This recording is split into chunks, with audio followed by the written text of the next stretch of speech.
نحمدہ ونصلی علی رسولہ الکریم اما بعد فاعوذ باللہ من الشیطان الرجیم بسم اللہ الرحمن الرحیم قال اللہ تبارک و تعالی یا ایہا الذین آمنوا کونوا قوامین بالقسط وقال تعالی یا ایہا الذین آمنوا اتقوا اللہ وقولوا قولا سدیدا یصلح لکم اعمالکم ویغفر لکم ذنوبکم ومن یطع اللہ ورسولہ فقد فاز فوزا عظیما وقال النبی صلی اللہ علیہ وسلم کانت بنو اسرائیل تسوسهم الانبیاء کلما ہلک نبی خلفہ نبی آخر الا لا نبی بعدی سیکون خلفاء فیکثرون صدق اللہ مولانا العظیم وصدق رسولہ النبی الکریم۔ معزز دوستو، جمعۃ المبارک کی اجتماعیت دین اسلام کی بنیادی تعلیمات سے واقفیت، اجتماعی جدوجہد اور اپنی دنیا اور آخرت کو کامیاب بنانے کے لیے قائم کی گئی ہے۔ ہر جماعت اپنے نظریے کے فروغ کے لیے اجتماعات کا انعقاد کرتی ہے۔ مسلمان جماعت کے لیے اپنے فکر و عمل کو سمجھنے، اپنی تعلیمات سے شعوری آگہی حاصل کرنے، اپنی تعلیمات کا عملی نظام قائم کرنے کی عملی تربیت کے لیے جو اجتماعات منعقد کرنے کا حکم دیا گیا ہے، ان میں ایک اہم اجتماع جمعۃ المبارک کا ہے۔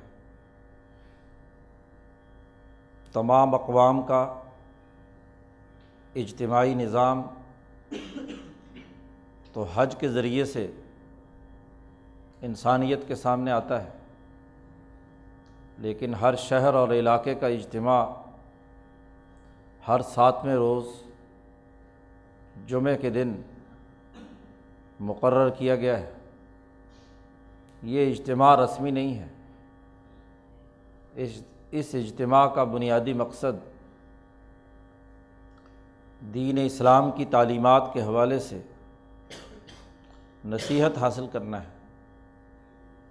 نصیحت کا مطلب اپنی کمزوریوں اور کوتاہیوں کا جائزہ لینا اور انہیں دور کرنے کے لیے صحیح حکمت عملی اپنانا ہے۔ ہماری کمزوریاں کیا ہیں؟ ہم میں کوتاہی کیا پیدا ہو گئی؟ ہماری اجتماعیت کیوں ٹوٹ گئی؟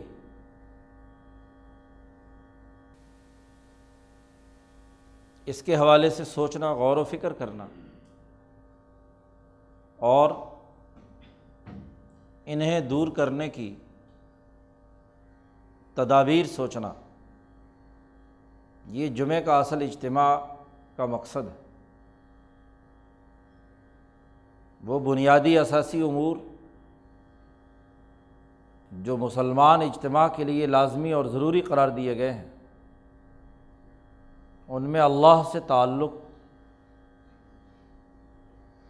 اور پختہ وابستگی کے بعد انسانی معاشرے میں عدل و انصاف کے اجتماعی نظام کو قائم کرنے سے عبارت ہے۔ انسانی معاشرہ اپنی اجتماعیت جن اصولوں پر قائم کرے،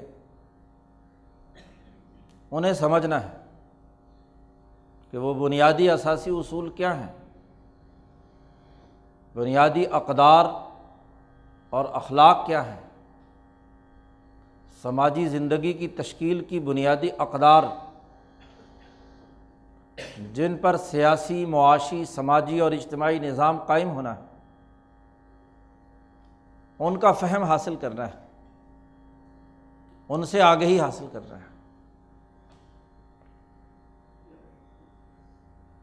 آج سب سے بڑی کوتاہی یہی ہے کہ عبادات کا اجتماعی تصور ہمارے ذہنوں سے نکل گیا۔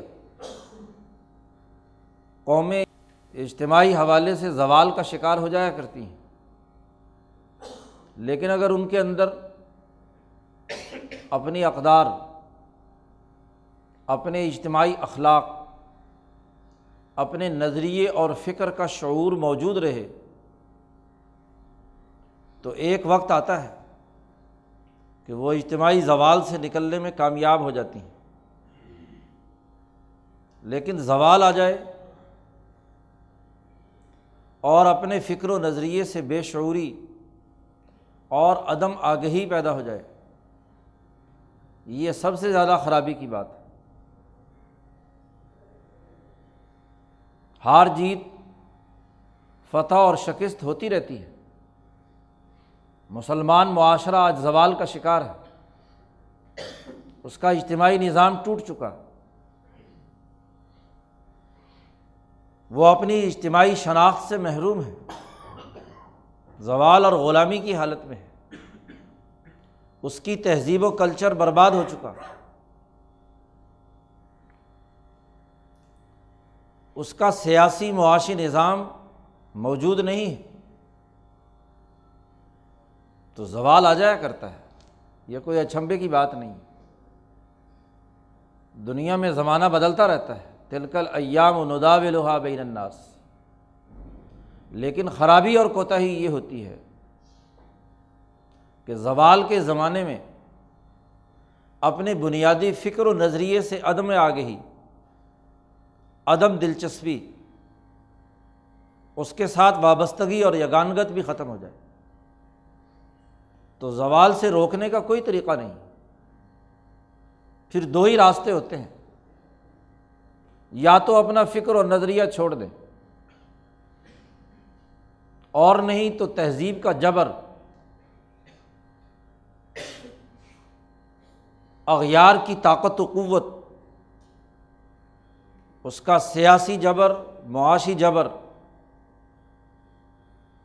اس قوم کی اقدار اور اخلاق کو روند کر انہیں اپنی تہذیب کا حصہ بنا لیتا ہے، یا تو دوسری تہذیب میں جذب ہونے کا فیصلہ کر لیا جائے،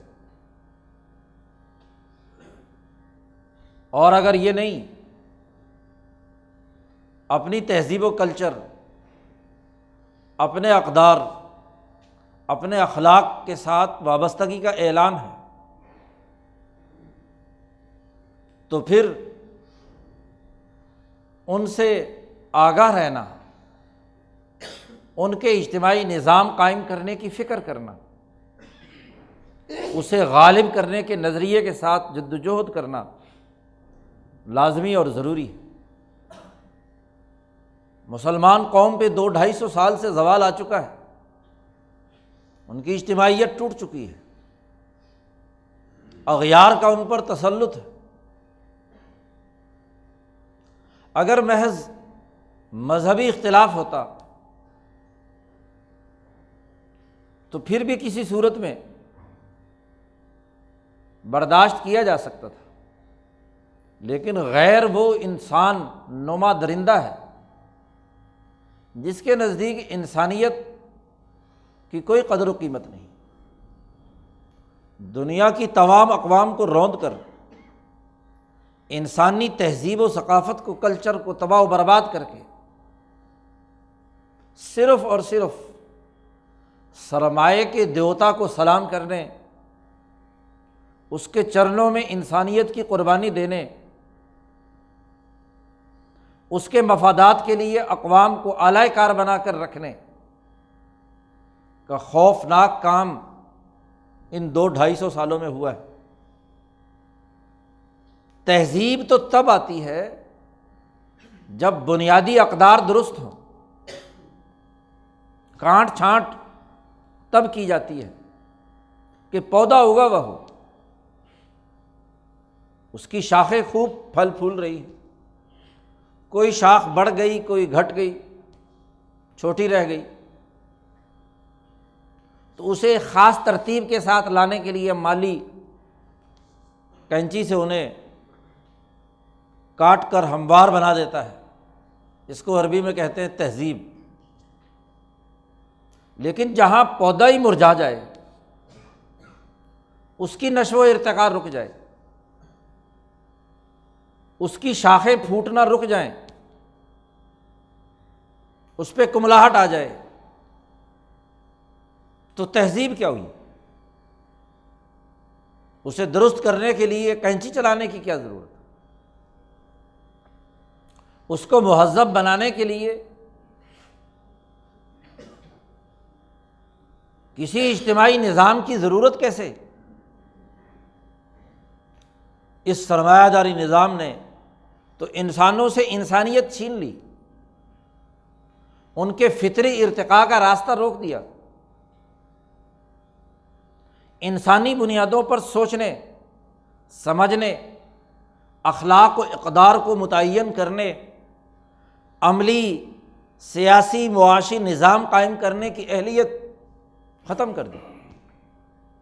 ایک ایسا جبر، ایک ایسا استحصال، ایک ایسی گرفت انسانی جسموں اور دماغوں پر پیدا کر لی گئی، ایک آہنی خول دماغوں پر مسلط کر دیا گیا کہ وہ سرمایے کے مفادات کے علاوہ اپنی آزادانہ گردش، آزادانہ طور پر اپنے کردار ادا کرنے کے قابل نہیں رہے۔ سرمایے کے جبر نے قوموں کو یرغمال بنا لیا، اور یہ کسی ایک قوم کی بات نہیں، غلام اقوام تو ویسے ہی پیچھے رہ گئی۔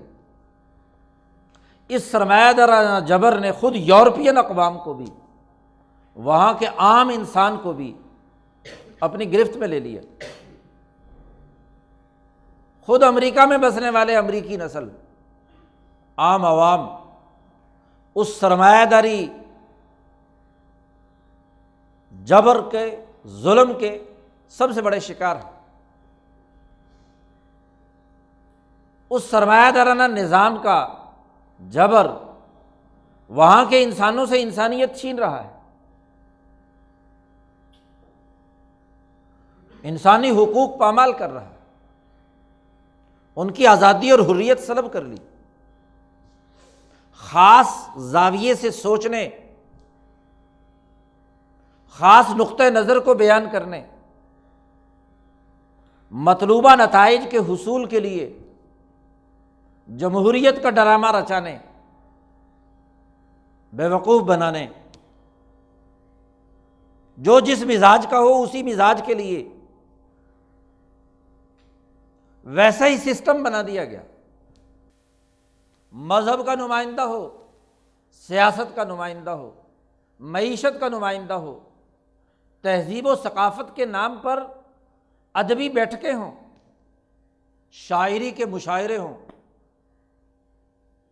نظم و نثر کی کہانیاں ہوں، رابطوں کا نظام ہو، سوشل میڈیا ہو، اخبارات ہوں، چینلز ہوں، انسانوں سے انسانیت چھین کر سرمایہ کے غلام بنانے اور سرمایہ کے لیے اعلی کاری کا کردار ادا کر رہے ہیں، اس کے علاوہ کچھ نہیں۔ گویا کہ دجل و فریب کا ایک ایسا خوشنما نظام انسانیت پر مسلط ہوا ہے کہ بظاہر آزادی ہے، بظاہر جمہوریت، بظاہر مذہب کی مذہبیت، نتیجہ اسی سرمایہ داری نظام کی حمایت اور سپورٹ۔ دیکھنا یہ ہے کہ آخر وہ دین جس نے اجتماعیت کا شعور دیا تھا، اجتماعیت کے اساس پر گناہ کا نظام ختم کرنے، نیکی کا نظام قائم کرنے کا حکم دیا تھا، وہ اجتماعی شعور ختم کر دیا گیا۔ وہ مذہب کا نمائندہ پیر کے آستانے پر جائے، کسی عامل کے دروازے پر چوکھٹ پر قدم رکھے، کسی بزرگ کے مزار کے اوپر جائے، کسی مدرسے کی دہلیز کو پار کرے، کسی اسلامی جماعت کا ممبر بنے، سب کو کھینچ کر ہانک کر اس سرمایہ کے دیوتا کے چرنوں میں پہنچا دیا جاتا ہے۔ جمعہ دین کی اجتماعیت کا شعور دیتا ہے اور اس حقیقت کی نشاندہی کرتا ہے کہ دین اپنا اجتماعی نظام قائم کرتا ہے۔ اگر یہ اجتماعی نظام قائم نہیں تو سب لوگ اجتماعی طور پر گناہ گار ہیں۔ مسلمان امت پر فرض کفایہ ہے کہ وہ سب مل کر اجتماعیت کا اپنا اجتماعی نظام حکومت قائم کرے، جس کے ذریعے سے گناہ پیدا ہی نہ ہو سوسائٹی میں۔ گناہ پیدا کرنے کے تمام چور راستے بند کر دیے جائیں۔ فقہی قوانین اور ضابطے اسی لیے ہیں کہ لوگوں کی طبیعتوں نے یا کسی دجل و فریب کے ذریعے سے چور دروازے قانون میں تلاش کر لیے، ہیلے بہانوں سے، حرام کو حلال قرار دینے کے، لوٹ مار کے، استحصال کے، تو ان چور دروازوں کا خاتمہ کیا جائے۔ یہاں تو الٹا معاملہ ہے، مذہب کے نمائندے ماشاءاللہ اسلام کے نام پر ہیلے بتا کر سودی نظام کو اسلامی بینکاری کے طور پر پیش کر رہے ہیں۔ نظام سود کا ہے، نظام سرمایہ داری کا ہے، نظام جاگیرداری کا ہے، نظام ظلم اور ناانصافی کا ہے۔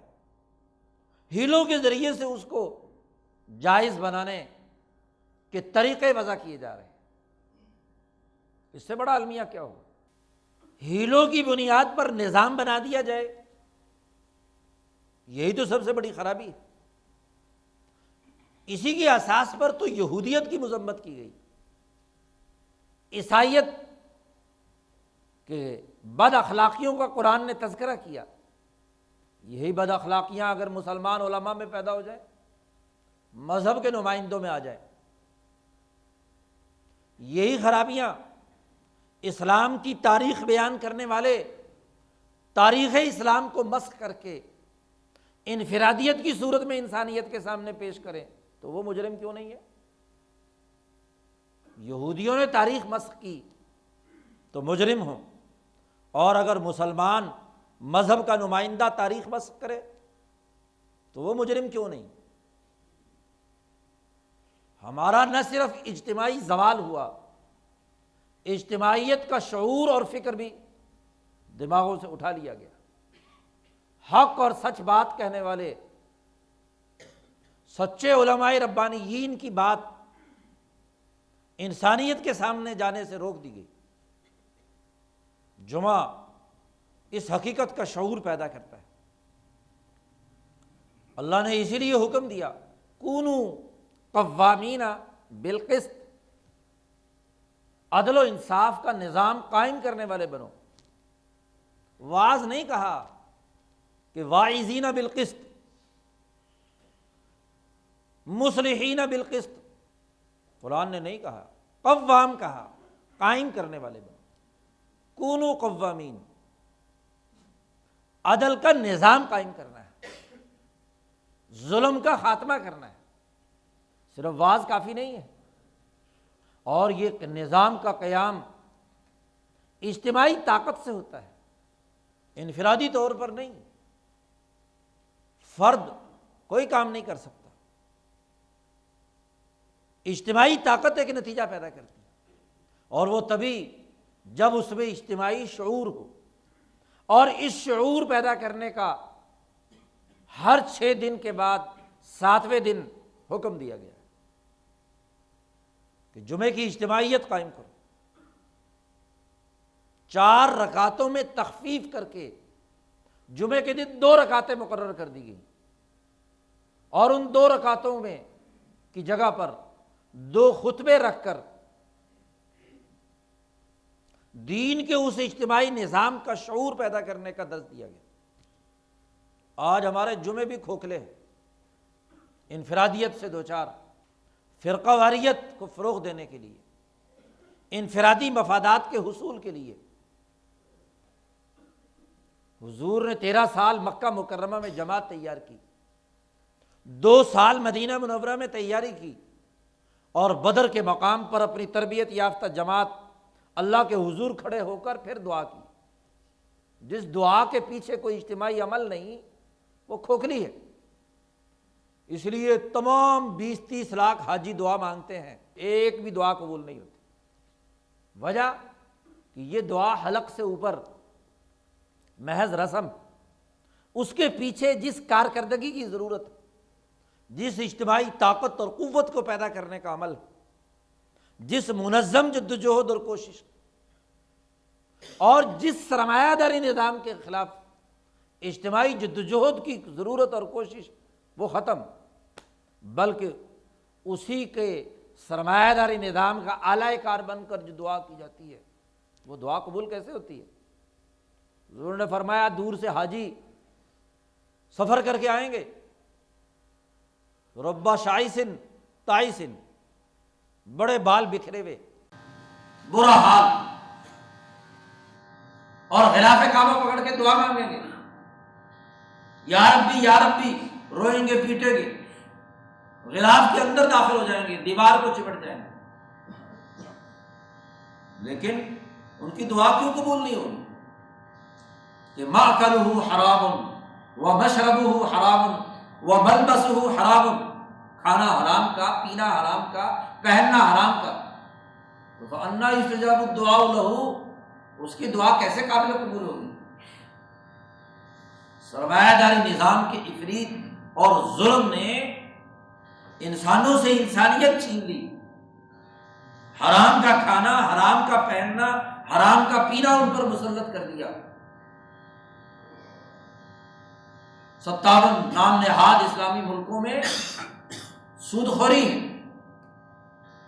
ظلم کا نظام، ملک اور قوم کے پیسے پر یہاں کا حکمران اور مذہبی طبقہ پلتا ہے، حاجیوں پر ٹیکس لگا کر اس ٹیکس کے ذریعے سے مولویوں اور پیروں کو سرکاری حج کرایا جاتا ہے۔ فانا استجاب الدعاء لہ، آج دین کے اس اجتماعی شعور کو زندہ کرنے کی ضرورت ہے، اور وہ لوگ جنہوں نے اس زوال کے زمانے میں پوری جرأت اور ہمت کے ساتھ انسانیت کے حسن کو بحال کرنے، انسانیت کی اجتماعیت کو ترقی دینے، اسلام کے اجتماعی پیغام کو منتقل کرنے کے لیے جدوجہد اور کوشش کی ہے، یقیناً اصل مہذب وہی، اصل انسانیت کی ترقی کے رہنما وہی، انسانیت کی فلاح کے لیے کام کرنے والے وہی۔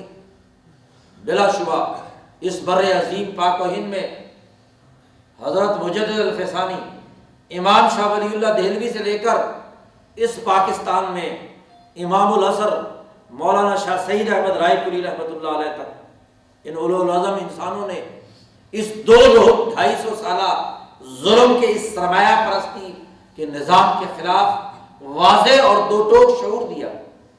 اجتماعیت دین کا جو بنیادی تقاضا ہے، اس سے آگہی دینے کے لیے قربانی دی، کردار ادا کیا۔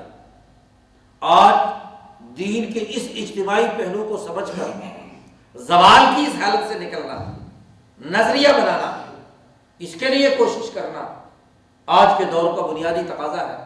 ہمیں دین کے اس اجتماعی فکر و عمل کو اللہ پاک سوچنے سمجھنے اور اس کو بطور نظریے کے اپنانے کی توفیق عطا فرمائے، اور اس نظریے کی اساس پر اجتماعی عمل منظم کرنے کی توفیق عطا فرمائے۔ وآخر دعوانا ان الحمد للہ رب العالمین۔